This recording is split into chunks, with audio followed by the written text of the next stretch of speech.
Other shows we have for you to enjoy at myclassicradio.net.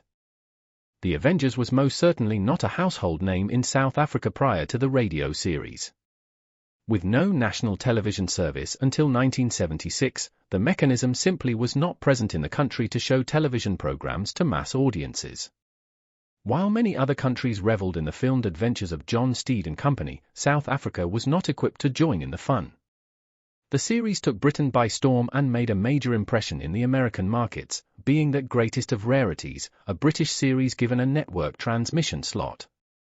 However, as a filmed series, rather than a videotaped one, The Avengers was able to gain a modicum of exposure in South Africa through film rentals.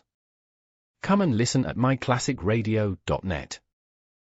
Other shows we have for you to enjoy at myclassicradio.net. 21 Precinct was a police drama broadcast on CBS from July 7, 1953, to July 26, 1956.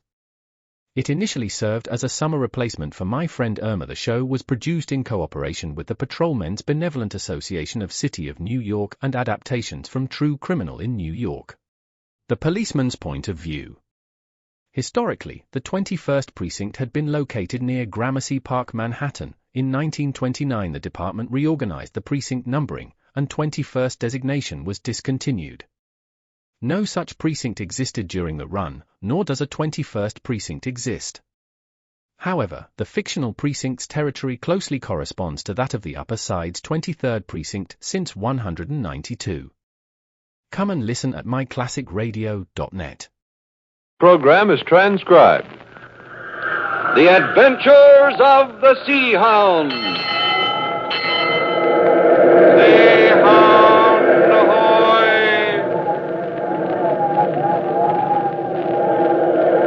Sea Hound, ahoy!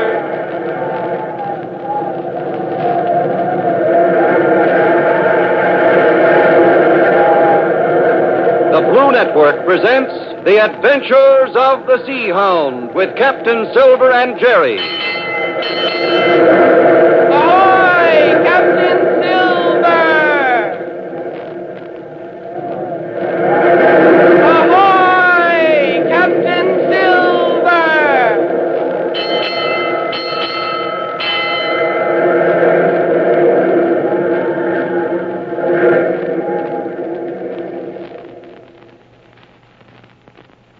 Well, shipmates, remember the spot Captain Silver was in.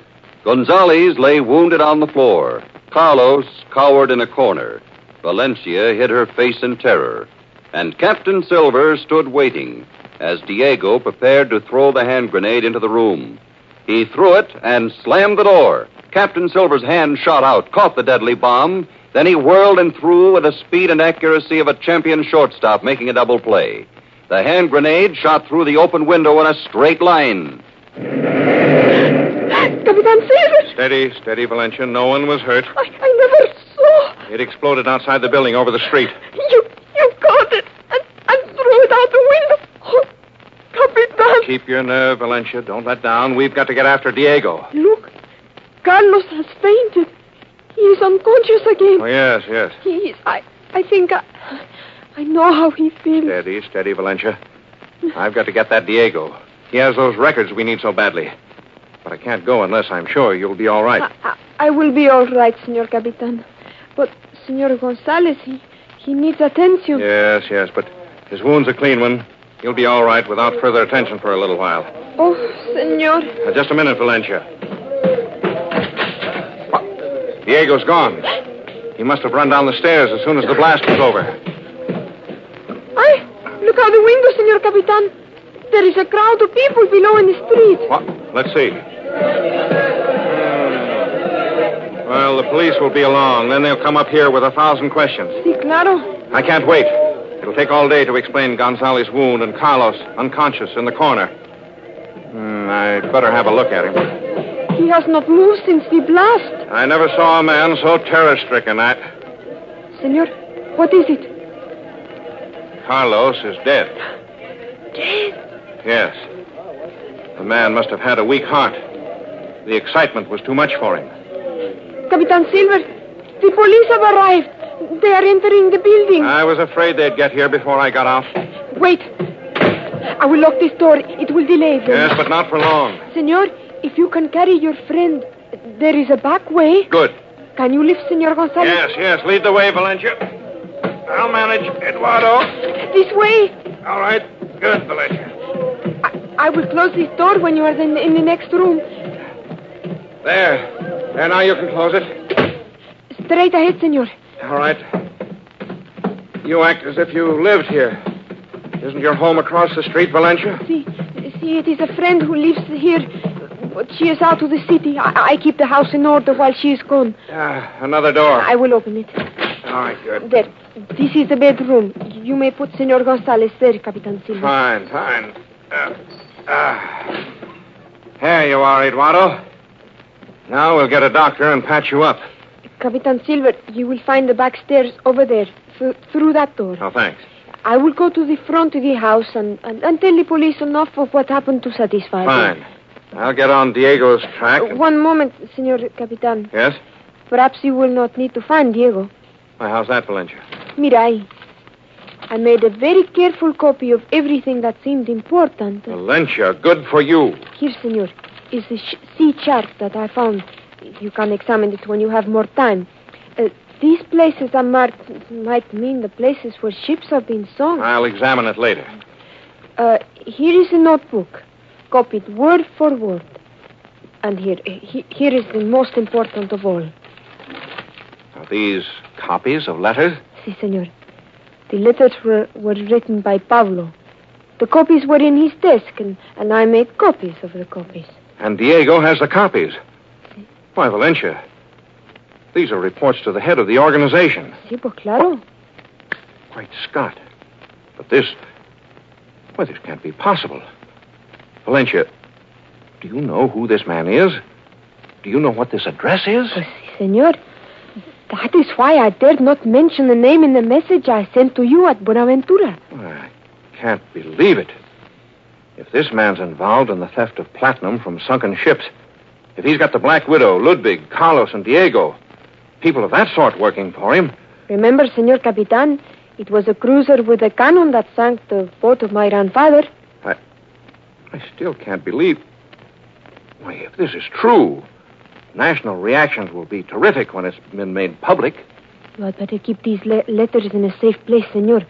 If anyone happened to find them, it would be a catastrophe. Yes, it surely would. I think the police are in the house now, senor. I'd better get down those back stairs. Si, enseguida. Where's the nearest doctor? At the corner, next to the church. Well, I'll send him up here, then put these letters where they won't be found. Muy bien. It is too late. Police.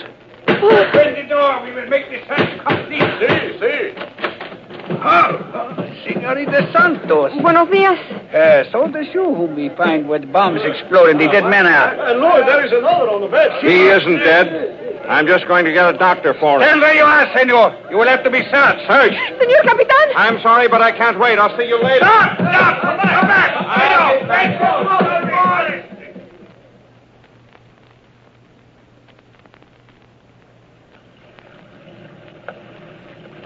Part of the city of Buenaventura on the Pacific coast of Colombia was built literally over the water on high piles. At high tide, the water gurgled close to the floor of this community of run-down buildings. But at low tide, there was ample room for a small boat to ply between the timbers. There was room for the Spray Hound. Jerry and Tex are in the launch with a man who had identified himself as Juan Madrigo. Well, we don't need to try to start the motor at all, Jerry. We can just shove our way along from one pile to the next. Well, sure thing, Tex. Keep going in this direction, Senor Tex. I think I will be able to show you something. Well, Jack, I'm taking your word for it, but I don't know if we're doing the right thing. Neither do I, Tex. Captain Silver figured we'd stay aboard the Sea Hound with Kukai. I know, Jerry, but I'll be a dry gulching sidewinder if we ain't making a mistake. You do not believe my credentials, Senor Tex? Oh, I ain't doubting that you're working with Gonzalez, meaning that you're working with us, but... We saw you talking to Senor Gonzalez, Senor Madrigo. Well, it was I who brought him the message from Senorita Santos. Yeah, we know that, Jack. Senor, my name is Juan Madrigo. Sure. Name is Juan, that means John, and John is Jack to me, so give a shove in that pile, Jack. Come on now. Now, wait a moment. Let me look. I do not want to take you to the wrong place. Well, you better be sure of where we're going, Jack. I ain't no mood to waste a lot of time. Well, just what are you going to show us, Senor Madrigal? It may be the most important thing of all, Jerry. Well, what? See. Now we go this way. Well, maybe it'd be easier to start the motor. Oh, no. It is too noisy beneath these buildings. We can travel this way. Yeah, well, a boat hook could help some. I ain't strong for this way of traveling. What'd you say you had for us to see? Senor Tex, you were fired upon by a cruiser, you remember? Do I remember? He said. Listen, Jack, that's like asking a Yank in the Pacific if he remembers Pearl Harbor. Muy bien.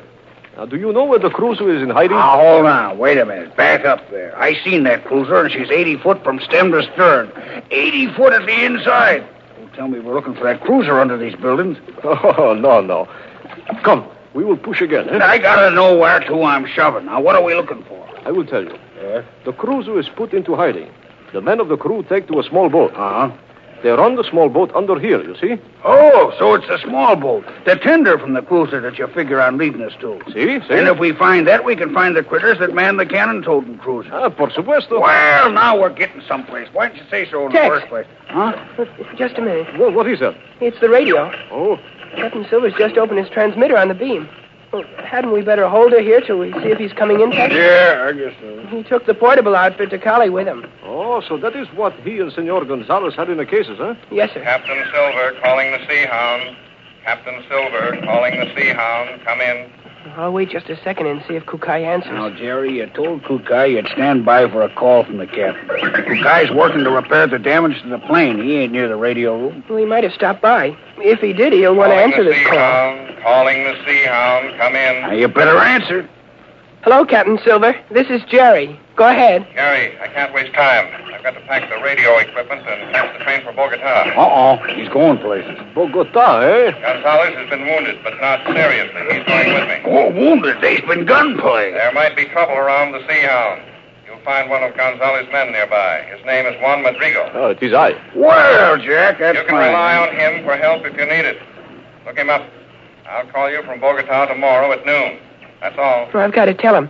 Captain Silver, are you still there? No, I guess he ain't. Oh, he said he had to hurry. But Jiminy Crickets, I wanted to tell him where we were and what we were doing. Well, I reckon you have to wait and tell him at noon tomorrow. Yeah. By that time, instead of telling him what we're doing, you can tell him what we done. No, senor, we must go on. All right, Jack, but how much farther we gotta go? It's getting darker all the time under these here buildings. I do not think it is much farther, senor. All right, give a shot. Come on, boys. Heave. It will be a good idea to keep the voices down from now on. We are approaching the place. I don't see nothing yet. A little farther this way. This ain't no fun shoving this boat from pillar to post. Please, Senor Tex, please. Do not speak so loudly. All right. I mean, all right, Jack. Dagnabbit, we better find something good for all of this. Now, wait. Let us drift. I think the next building is the one. Well, how do you know which one it is? Those planks overhead all look the same to me. I made a mark on one of the posts. Now, let me have the flashlight, will you, Tex? Wait a second. Let's see if I can... There it is. There. Gracias. Dark enough for a light here, too. Ah, there. There is the post. There is the mark I made what I was looking for. Yeah? Well, now what do? We tie up to that post. Oh. Well, hand me the painter, Jerry, and throw a hitch on it. Wait, I get it. Here, Tex. Yeah. You see overhead, senor? Yeah. What am I supposed to see outside of the floor of the building? You see where the floor is cut so a section of it can be dropped down? No, I don't. Oh, yeah, no, I don't. Sure enough. Golly, they can lower a section of the floor that's as big as the spray hound. See? And if the ropes could be lowered, the spray hound could be lifted out of the water, could it not? Hey, bars and buffler. You mean that's what they do with the cruiser's tender? Claro. And they keep it in the building right over us? Great day in the morning. Oh, boy, this is a sure enough important discovery. If what you say is a true fact. Oh, Senor Tex, I am sure of the facts. All right, Jack, if you say so. Hey, look. Why, the doggone thing is being opened. Tex, quick! Cast off if we are found here. Go! There's a boat coming down. Cast off! Start that motor, Jerry. Start the motor, I tell you. We can't fiddle around with shoving our way out. All right, you kick her over, son? Hurry! All right. I'll take the helm. Tex, look out for that plyout. All right. I seen it. Yeah. Boy, that must have taken the paint off the painter there. Well. Hey, they're shooting. Yeah, keep your head down. Senor. I won't hit nothing, Jack. Take it easy and keep low. But you are going the wrong way. Turn the other way. The other way? You mean I gotta turn around in under here? See, and hurry for you will run ashore. Okay, hang on. I'll try it.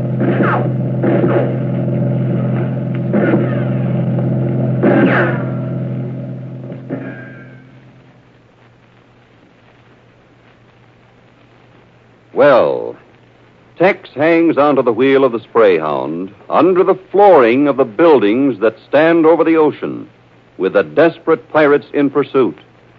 Now almost anything could happen. So be sure to tune in tomorrow, same time, same station, for the further adventures of the Sea Hound.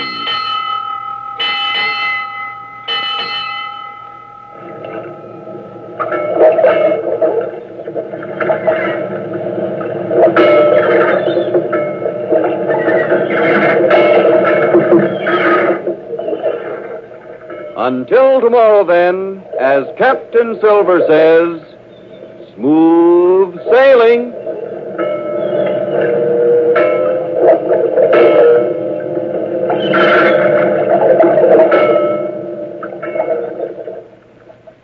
The Adventures of the Sea Hound are written by Fran Stryker and directed by Bill Marshall.